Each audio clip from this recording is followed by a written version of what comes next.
గోవింద గోవింద గోవింద గోవింద.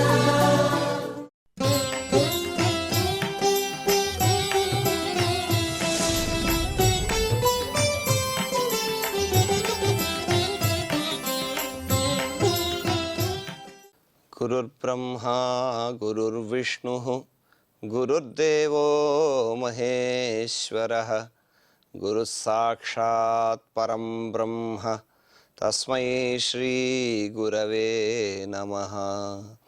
సుగ్రీవాదియుతం శ్రీశం భస్మాంగావృతమీశ్వరం మహేశ్వర సమం ధ్యాయేత్ కిష్కింధాకాండ ఉత్తమే.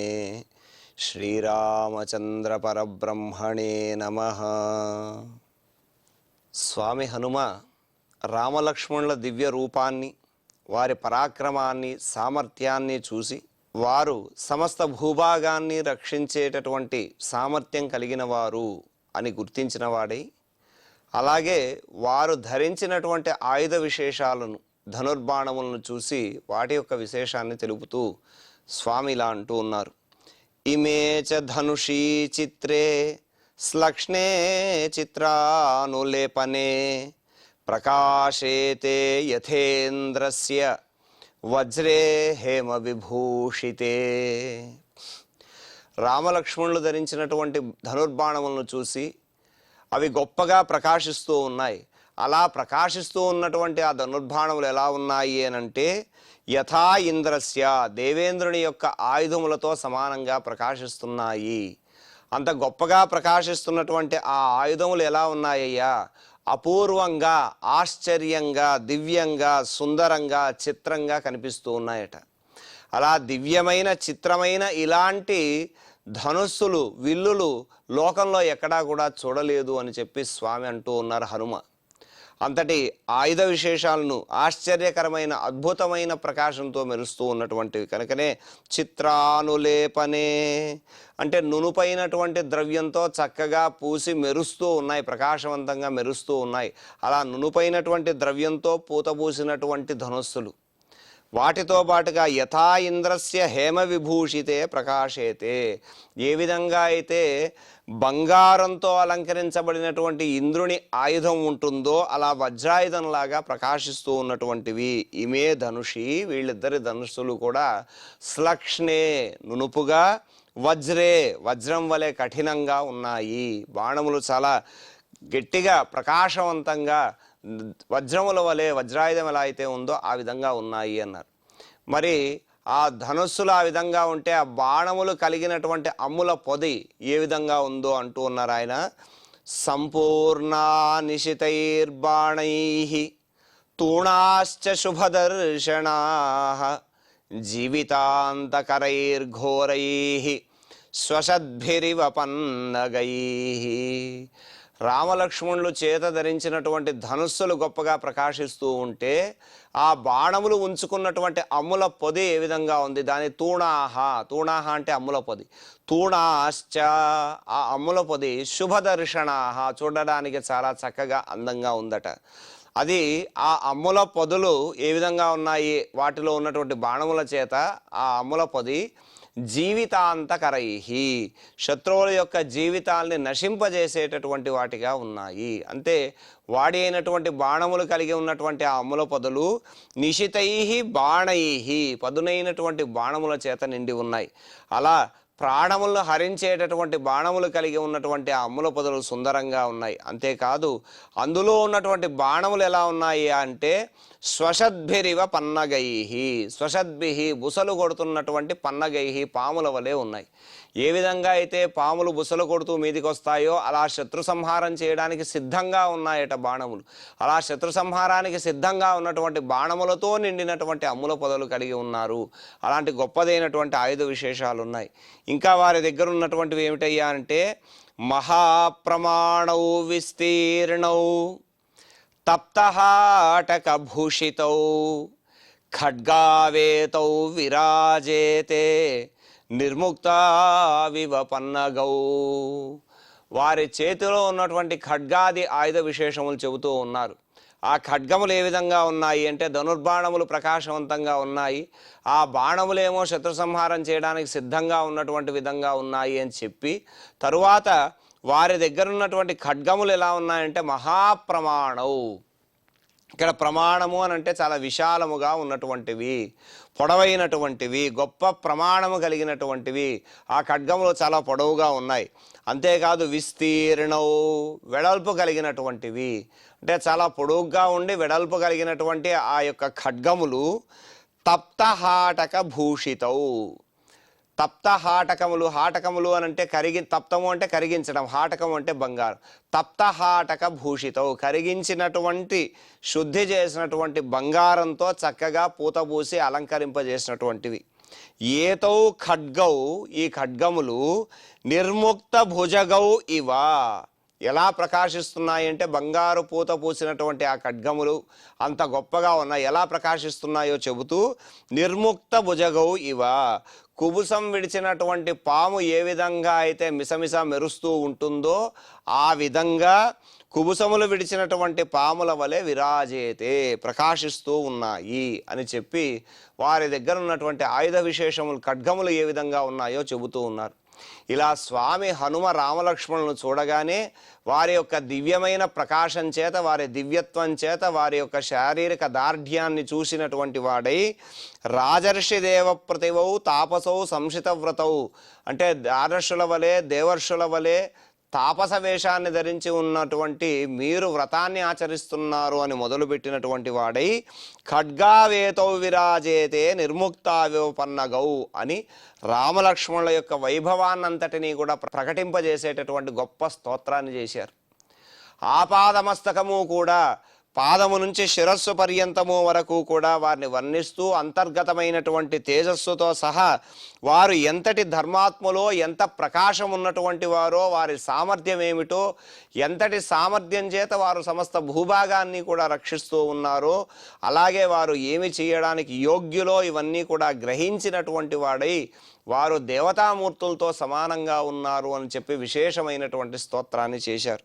అలా మొట్టమొదటిసారి రామలక్ష్మణులను చూడగానే భక్తితో ప్రశ్నల రూపంలో గొప్పదైనటువంటి ఆ మాటలు, అలా మాట్లాడుతున్నటువంటి ఆ మాటలన్నీ కూడా దివ్యమైనటువంటి స్తోత్రంగా వచ్చాయి. వారి యొక్క దివ్యమైనటువంటి రూపాలు, వారి యొక్క భుజబలము, వారి యొక్క ఆయుధ విశేషములు, వారి యొక్క దివ్యమైనటువంటి ప్రకాశము, వీటిని అన్నింటినీ కూడా చక్కగా వర్ణిస్తూ, వీటిని కీర్తిస్తూ, వారిని ప్రశ్నిస్తూ కూడా భక్తితో ఆ ప్రశ్నలతో మాట్లాడుతూ వారి యొక్క వైభవమైనటువంటి స్తోత్రాన్ని చక్కగా ఆవిష్కరింపజేశారు స్వామి హనుమ. అందుకే ఆయన అన్నారు, ఆ ప్రశ్నలు చూస్తే సాధారణంగా కుశల ప్రశ్నల్లాగా అనిపిస్తూ ఉంటాయి, కానీ ఇక్కడ రామలక్ష్మణులిద్దరూ కూడా దైవ సమానులు అని భావించాడు. అందుకే దేవ ప్రతిమౌ అని వారు స్వయం ప్రకాశకులైనటువంటి వారు అని గుర్తించారు. అంతేకాదు సువర్ణాభౌ, వారి యొక్క శరీర ఛాయ ఏ విధంగా ఉందయ్యా అంటే బంగారు వర్ణం కలిగినటువంటి వారు. ఇలా బంగారు వర్ణం కలిగిన వారు అని చెప్పడం ద్వారా ఉపనిషత్తు చేత ప్రతిపాదితమైనటువంటి హిరణ్మయ పురుష స్వరూపాన్ని ఆవిష్కరింపజేస్తూ ఉన్నారు.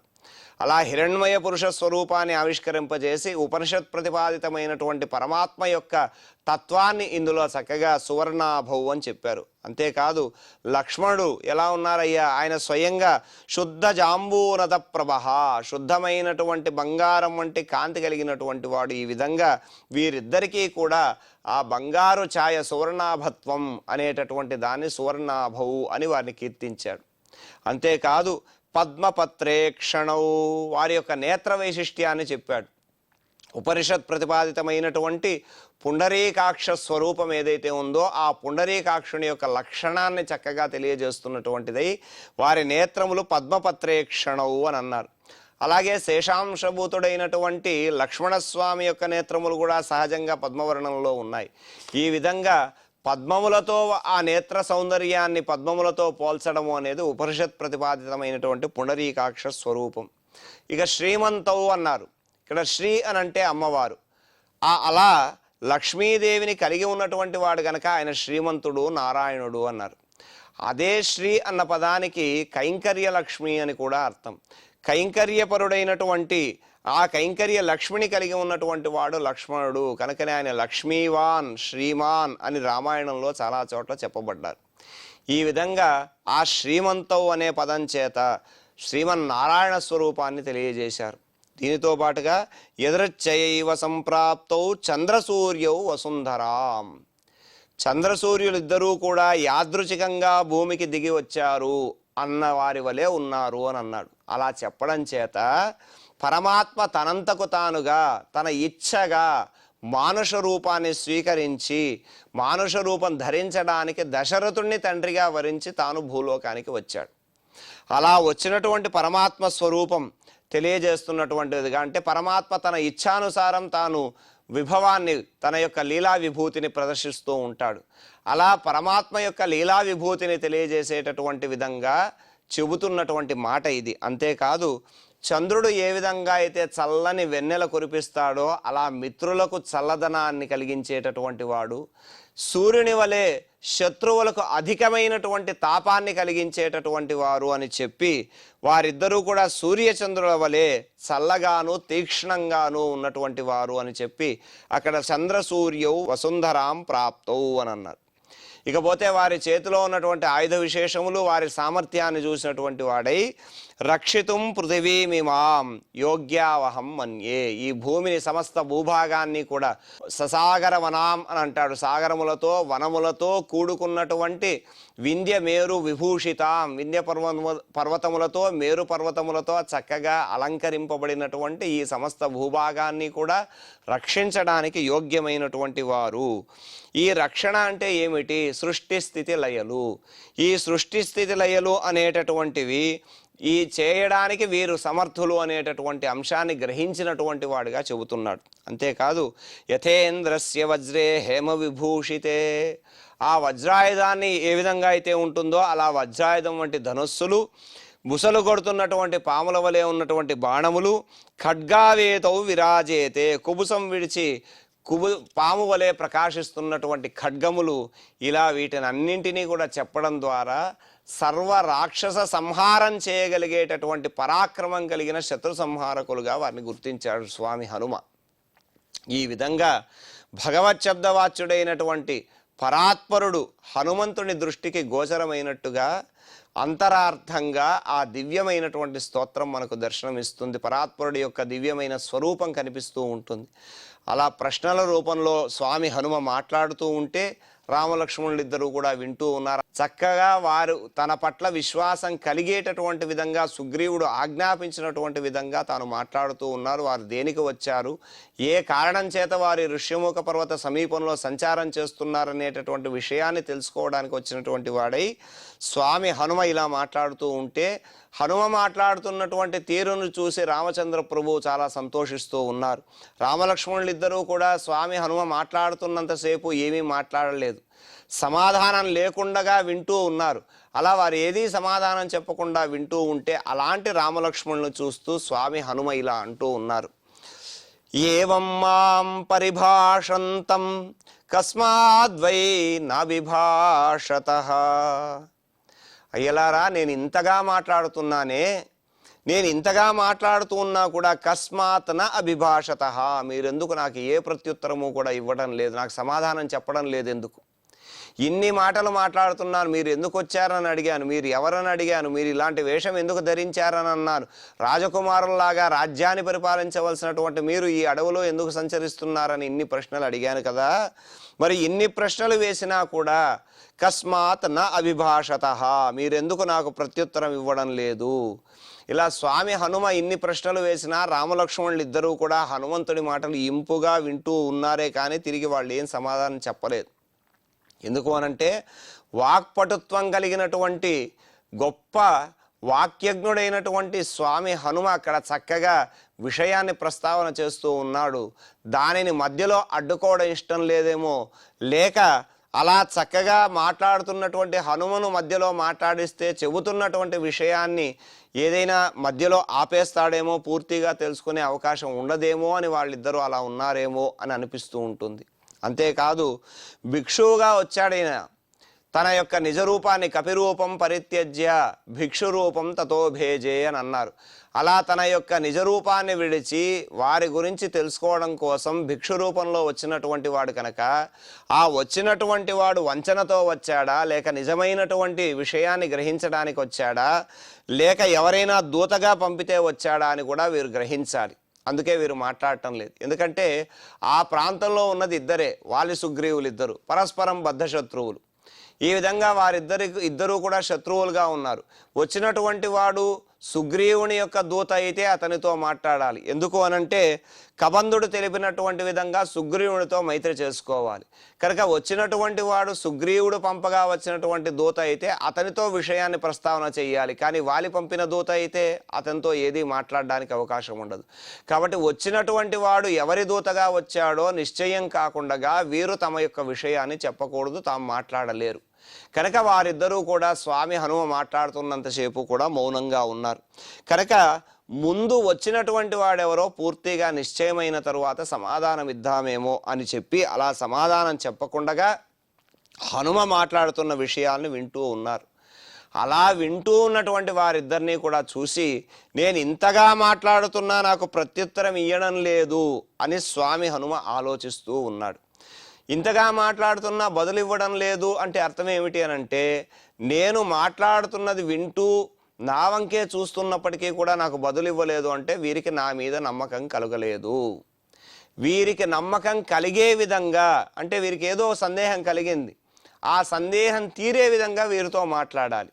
సందేహం తీరే విధంగా మాట్లాడితే సందేహం తీరితే వారు మనతో మాట్లాడతారు. ఎందుకంటే మనం ఎదుటి వారితో ఎలా వ్యవహారం చేస్తామో ఎదుటి వారి వ్యవహారం కూడా మనతో అలాగే ఉంటుంది. మనం చేసేటటువంటి విధానాన్ని బట్టి ఎదుటి వారి యొక్క ప్రత్యుత్తరం అనేటటువంటిది ఉంటుంది. కనుక ఇక్కడ మాట్లాడేటప్పుడు ఒకవేళ మన యందు వంచన ఉందనుకోండి, ఎదుటి వారి యందు కూడా అలాంటి వంచనే మనకు కనిపిస్తుంది. కాబట్టి మాట్లాడేటటువంటి విధానాన్ని బట్టి ఎదుటివారు మనతో వ్యవహరిస్తారు. ఇది గ్రహించి తన పట్ల సందేహం ఉందేమో అందుకని వారిద్దరూ మాట్లాడలేదేమో అని చెప్పి అనుకుంటూ ఉన్నారు. ఎందుకంటే వారిద్దరూ చూస్తే గొప్ప శౌర్య పరాక్రమాలు కలిగినటువంటి వారు, అలాగే దివ్యమైనటువంటి ఆయుధములు కలిగి ఉన్నవారు, దృఢమైనటువంటి శరీర ఆకృతి కలిగినటువంటి వారు. అంతేకాదు వారిని చూడగానే మొట్టమొదటగా స్వామి హనుమ అనుకున్నది ఏమిటి అనంటే సుగ్రీవునితో వీరికి స్నేహం చేయిస్తే సుగ్రీవుని యొక్క శత్రువుని వీరు సంహరించగలిగినటువంటి సమర్థులు అనే ఒక భావన కలిగింది. కనుక అలాంటి వారితో తప్పనిసరిగా స్నేహం చేసుకోవాలి. మరి అలా స్నేహం చేసుకోవాలి అంటే వీరేమీ మాట్లాడలేదు. ఇంత గొప్ప స్తోత్రం చేసినటువంటి విధంగా వారి యొక్క దివ్యమైనటువంటి రూపాన్నంతటినీ కూడా ప్రశ్నల రూపంలో అడిగినా వారేమీ మాట్లాడటం లేదు. కాబట్టి ఆయన అనుకుంటూ ఉన్నాడు తాను వారి యొక్క సందేహం తీరే విధంగా ఏదైనా మాట్లాడితేనే వారి దగ్గర నుంచి సమాధానం వస్తుంది అని స్వామి హనుమ ఆలోచిస్తూ ఇక చేయగలిగేది ఏముంది అనంటే తన యొక్క వృత్తాంతాన్ని చెప్పాలి. ఎందుకంటే అక్కడ సుగ్రీవుడు వాలి ఇద్దరే ఉన్నారు కాబట్టి తాను ఎవరి దూతగా వచ్చాడో తను ఎవరు పంపగా వచ్చాడో ఆ విషయం వారికి తెలియాలి. ఇప్పటి వరకు రామలక్ష్మణుల యొక్క దివ్యమైనటువంటి వైభవం ప్రస్తావించబడింది. ఇప్పుడు తాను ఎవరో వారికి చెబితేనే వారు తనతో మాట్లాడగలుగుతారు. అది ఆలోచించినటువంటి వాడై తన వృత్తాంతాన్ని ఈ విధంగా తెలియజేస్తూ ఉన్నాడు ఆయన. సుగ్రీవో నామ ధర్మాత్మా కశ్చిద్వానరయూథపః వీరో వినికృతో భ్రాత్ర జగద్భ్రమతి దుఃఖితః. ఇప్పుడు తాను ఎవరో తాను ఎందుకు వచ్చాడో తన యొక్క విషయం ఏమిటో వారికి తెలియజేయాలి అని అనుకున్నాడు. ఎందుకంటే తన పట్ల సందేహం ఏదైనా ఉంటే ఆ సందేహం నివృత్తి కావాలి అని అంటే తను ఎవరో వారికి తెలియాలి. కనుక ఆయన అంటూ ఉన్నాడు అయ్యలారా సుగ్రీవో నామ కశ్చిత్ వానర యూథపః. వానరముల్లో యూథపః ఆ వానర సమూహాలకన్నింటికీ కూడా ప్రధానమైనటువంటి నాయకుడు ఒక ఆయన ఉన్నాడయ్యా. ఆయన సుగ్రీవ ప్రభువు, ధర్మాత్ముడు, ధర్మాత్మ. ఆయన ధర్మాత్ముడు, వీరుడైనటువంటి వాడు. ఆయన పేరేమిటయ్యా అంటే సుగ్రీవో నామ, సుగ్రీవుడు అను పేరు కలిగినటువంటి వానరములకు అధిపతి. అలా సుగ్రీవ అంటే మంచి కంఠము కలిగినటువంటి వాడు. సుగ్రీవుడు అనేటటువంటి గొప్ప రాజు, వానరుల రాజు ఉన్నాడయ్యా. అతను మహావీరుడైనప్పటికీ కూడా ఆ సుగ్రీవుడు భ్రాత్రా వినికృత, తన అన్న చేత అవమానించబడినటువంటి వాడై, అతని చేత అంటే తన అన్న అయినటువంటి వాలి చేత వంచితుడైనటువంటి వాడు, వంచింపబడినటువంటి వాడై, దుఃఖిత మిక్కిలి దుఃఖిస్తూ రక్షణ కోసం జగద్భ్రమతి, ఈ జగత్తంతా కూడా తిరుగుతూ ఉన్నాడు. అంటే తన సోదరుడైనటువంటి వాలి వలన కలిగినటువంటి ప్రాణభయం చేత, తన సోదరుని వల్ల కలిగినటువంటి ప్రాణభయం చేత ఆ ప్రాణభయం అధికమై దుఃఖాన్ని కలిగిస్తూ ఉంటే ఆ దుఃఖాన్ని సహించలేక ప్రాణభయంతో ఈ జగత్తంతా కూడా తిరుగుతూ ఉన్నాడు. ఒక చోట నిలవటం లేదు ఆయన. అలా ఒక చోట నిలవక దేశమంతా కూడా తిరుగుతూ ఉన్నటువంటి వాడు. అలా చెబుతూ మరి ఆ దుఃఖానికి కారణం ఏమిటయ్యా, సుగ్రీవుడు ఎందుకు అంత దుఃఖాన్ని పొందాడు అని చెబుతున్నాడు. ఇక్కడ సుగ్రీవుని యొక్క దుఃఖానికి కారణం చెప్పాలి. అంటే సుగ్రీవుడు అనేటటువంటి ధర్మాత్ముడు ఉన్నాడు, ఆయన తన అన్న చేత ఈ విధంగా వంచింపబడ్డాడు, దుఃఖాన్ని పొందాడు అని చెప్పారు కదా. మరి ఏ రకమైనటువంటి దుఃఖాన్ని పొందాడు అని అంటే, ప్రాప్తోహం ప్రేషితస్తేన సుగ్రీవేణ మహాత్మనా రాజ్ఞా వానర ముఖ్యానాం హనుమాన్నామ వానరః. ఈ విధంగా సుగ్రీవుడు తన అన్న చేత దుఃఖాన్ని పొందాడు అనేటటువంటి విషయాన్ని చెప్పి, ఆ సుగ్రీవుడు పంపగా వచ్చినటువంటి వాడను నేను అనేటటువంటి విషయాన్ని చెబుతూ ఉన్నాడు. ప్రాప్తోహం ప్రేషితస్తేనా, ఇలా తాను వచ్చినటువంటి స్వరూపం ఏమిటి, ఒక భిక్షు రూపాన్ని ధరించి వచ్చాడు. అలా భిక్షు రూపాన్ని ధరించి తన స్వరూప స్వభావాలు తెలియకుండా దాచి వచ్చినటువంటి ఆ స్వామి హనుమ రామలక్ష్మణులను చూడగానే తాను ఎవరు అనేటటువంటి విషయాన్ని వారికి చెప్పాలి అన్నంత గొప్ప ప్రకాశంతో ఉన్నటువంటి వారిని చూసి తన విషయాన్ని చెబుతూ ఉన్నాడు. అలా అంతర్గతంగా ఈ విషయాన్ని మనం చూస్తే భగవత్ సందర్శనం కలిగిన తరువాత ఎవరికి ఎటువంటి మాయలు మర్మాలు ఉండవు. భగవద్ దర్శనమే విలక్షణమైనది. అక్కడ సాక్షాత్తు దివ్యమైనటువంటి స్వరూపాన్ని దర్శిస్తూ ఉన్నాడు స్వామి హనుమ. అలాంటి దివ్యమైనటువంటి పరమాత్మ దర్శనం లభించిన తర్వాత ఇక మాయలు మర్మాలు ఏమి ఉండవు కనుక ఆ శ్రీరాముని యందు పరమాత్మ తత్వాన్ని, లక్ష్మణస్వామి యందు యతిరాజ లక్షణాన్ని దర్శించారు అని చెప్పి అంటారు. అలా పరమాత్మను దర్శించినటువంటి స్వామి హనుమ ఇక పరమాత్మ ముందు తన యొక్క విషయాన్ని దాచడం ఏమిటి అని పరమాత్మకు తన యొక్క విషయాన్నంతటినీ కూడా చెబుతున్నటువంటి వాడై ఆ విషయాన్ని తెలియజేస్తూ, అయ్యలారా, వానర ముఖ్యానాం రాజ్ఞ, వానర ప్రముఖులకు రాజైనటువంటి సుగ్రీవేణ మహాత్మన, మహాత్ముడైనటువంటి సుగ్రీవుని చేత ప్రేషిత, పంపబడినటువంటి వాడనై, అహం ప్రాప్త, నేను ఇక్కడికి వచ్చానయ్యా, నేను సుగ్రీవుడు పంపగా వచ్చినటువంటి వాడను. మరి నా పేరేమిటయ్యా అనంటే హనుమాన్నామ వానరః, హనుమంతుడు అను పేరు కలిగిన వానరుణ్ణి. ఇక్కడ చెప్పడంలో కూడా హనుమాన్నామ వానరః అని అన్నాడు. అంటే హనుమంతుడను పేరు కలిగిన వాణ్ణి అన్నాడు. నా పేరు హనుమంతుడు అని చెప్పలేదు ఆయన. హనుమంతుడను పేరు కలిగినటువంటి వానరుణ్ణయ్యా అని అన్నాడు. అంటే మనల్ని పరిచయం చేసుకునేటప్పుడు మన పేరు ఏమిటి అని అడిగినప్పుడు నేరుగా నా పేరు ఇది అని చెప్పకూడదు. మనల్ని పరిచయం చేసుకునేటప్పుడు పేరు ఎలా చెప్పాలో ఇక్కడ చెబుతూ ఉన్నారు. ధర్మశాస్త్రం ఒక వాక్యం అంటుంది, ఆత్మనామ గురోర్నామ నామాతి కృపణస్యచ. అలాగే శ్రేయస్కామో నగృణీయాత్ జ్యేష్ఠాపత్య కళత్రయోహో అని ధర్మశాస్త్ర వచనం. ఆత్మనామ, ఆత్మ అంటే తన యొక్క పేరు చెప్పాలి. ఆత్మనామ అంటే తన పేరు, గురోర్నామ గురువుగారి పేరు, అలాగే అతికృపణస్య అతి లోభి అయినటువంటి వాడి పేరు, జ్యేష్ఠాపత్య ఇంటిలో మొట్టమొదటి సంతానం ఎవరో ఆయన జ్యేష్ఠాపత్యుడు అతను, కళత్ర భార్య పేరు, శ్రేయస్కామ న గృహీయాత్ శ్రేయస్సును పొందేటటువంటి వాడు చెప్పకూడదు అని ధర్మశాస్త్ర వచనం. అంటే ఎందుకు చెప్పకూడదయ్యా వారి పేర్లు అనంటే, ఆత్మావై పుత్రనామాసి అని వాక్యం. ఆత్మావై పుత్రనామాసి అంటే తండ్రికి కొడుకుకి అభేదము, వారిద్దరికీ కూడా భేదం లేదు. ఆత్మావై అంటే నీవే, పుత్రనామ కుమారుడిగా అసి ఉన్నావు, పుత్రుని పేరుతో ఉన్నావు. కాబట్టి తండ్రి కొడుకులు ఇద్దరికీ కూడా అభేదం. కాబట్టి తండ్రిని ఎలాగైతే మనం గౌరవిస్తామో అలా తన పేరును తను స్వయంగా చెప్పుకోకూడదు. అంతేకాదు గురువుగారి విషయం దగ్గరికి వచ్చేసరికి ఆత్మజ్ఞానాన్ని కలుగజేసేటటువంటి వారు కనుక గురువుగారుల పేర్లను ఉచ్చరించకూడదు. గురోర్నామ అది కూడా ఉచ్చరించకూడదు. జ్యేష్ఠాపత్య, ధార్మికమైనటువంటి సంతానంలో మొట్టమొదటి వాడు పెద్దవాడుగా ఉండి గౌరవింపబడేవాడు కనుక అతని పేరును కూడా ఉచ్చారణ చేయకూడదు. కళత్ర, కళత్రము అంటే భార్య. భార్య పేరుని ఎందుకు ఉచ్చరించకూడదయ్యానంటే అగ్నిసాక్షిగా వివాహమాడినటువంటి ధర్మపత్ని తనలో అర్ధాంగి, తనలో సగభాగము అంటే తానే కనుక తన పేరును ఉచ్చరించలేనప్పుడు తన భార్య పేరును కూడా ఉచ్చరించకూడదు. ఆ విధంగా అంతేనా అంటే కాదు, ధర్మాచరణ చేయడానికి, తనను తాను ఉద్ధరించుకోవడానికి, ధర్మాచరణ ద్వారా ఉద్ధరింపబడడానికి కారణం భార్య. భార్య లేకుండా ఏ రకమైనటువంటి ధర్మకార్యం చేయడానికి కూడా అర్హత లేదు పురుషుడికి. కనుక తాను ధర్మాన్ని ఆచరించి తను ఉద్ధరింపబడడానికి కారణమైనటువంటిది భార్య కనుక అలాంటి భార్య పేరును కూడా ఉచ్చరించకూడదు. మరి వీళ్ళ పేర్లు చెప్పారు, బాగానే ఉంది. అతికృపణస్య అని లోభి అయినటువంటి వాడు, దుర్మార్గుడైనటువంటి వాడి పేరు ఎందుకు ఉచ్చరించకూడదన్నారయ్యా అన్నారు. అలా ఉచ్చరించడం చేత అలా వాడిని తలుచుకోగానే వాడు చేసినటువంటి దుర్మార్గమైనటువంటి చర్యలన్నీ కూడా గుర్తుకు వచ్చి మనకు కామక్రోధాలన్నీ కూడా క్రోధం కలిగి తద్వారా కలగాల్సినటువంటి వినాశం అంతా కూడా వస్తుంది. సాధకులకు ఇవన్నీ కూడా పతన హేతువులవుతాయి, కారణములవుతాయి.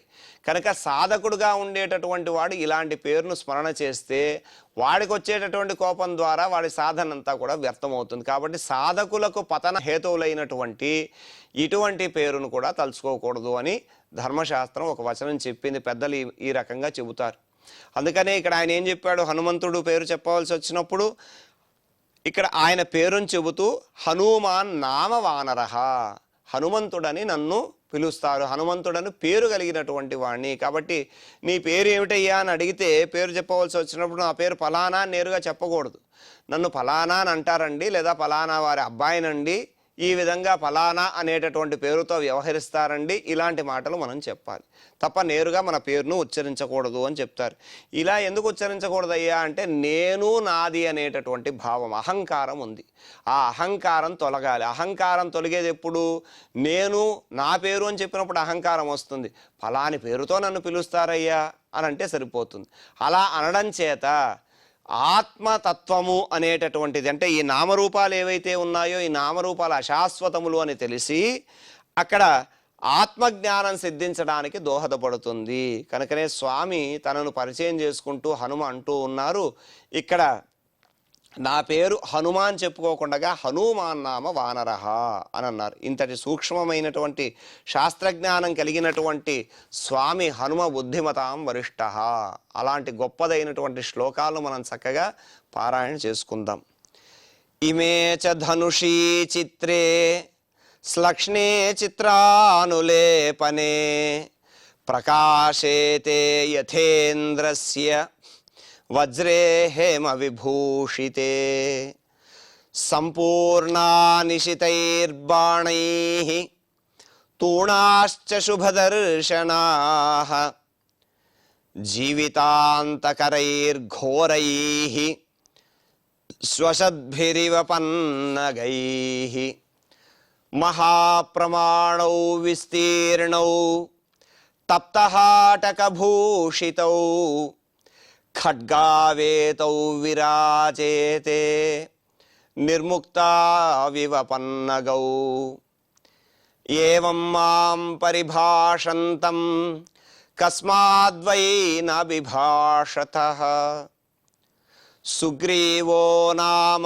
ధర్మాత్మా కశ్చిద్వానరయూథపః వీరో వినికృతో భ్రాత్రా జగద్భ్రమతి దుఃఖితః ప్రాప్తోహం ప్రేషితస్తేన సుగ్రీవేణ మహాత్మనా రాజ్ఞా వానరముఖ్యానాం హనుమాన్నామ వానరః. ఇతి శ్రీమద్ రామాయణే ఆదికావ్యే కిష్కింధాకాండే తృతీయ సర్గే షట్శ్లోకాః. చక్కగా శ్లోక పారాయణం పూర్తి చేసుకున్నాం. మంగళాంతంగా ఈ కార్యక్రమాన్ని పరిపూర్ణం చేసుకుందాం. యదక్షరపదభ్రష్టం మాత్రాహీనం చ యద్భవేత్ తత్సర్వం క్షమ్యతాం దేవ నారాయణ నమోస్తుతే.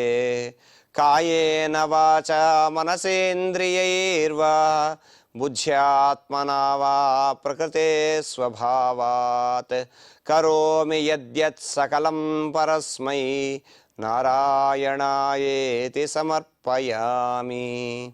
శ్రియకాంతాయ కళ్యాణనిధయే నిధయేర్తినాం శ్రీవేంకటనివాసాయ శ్రీనివాసాయ మంగళం.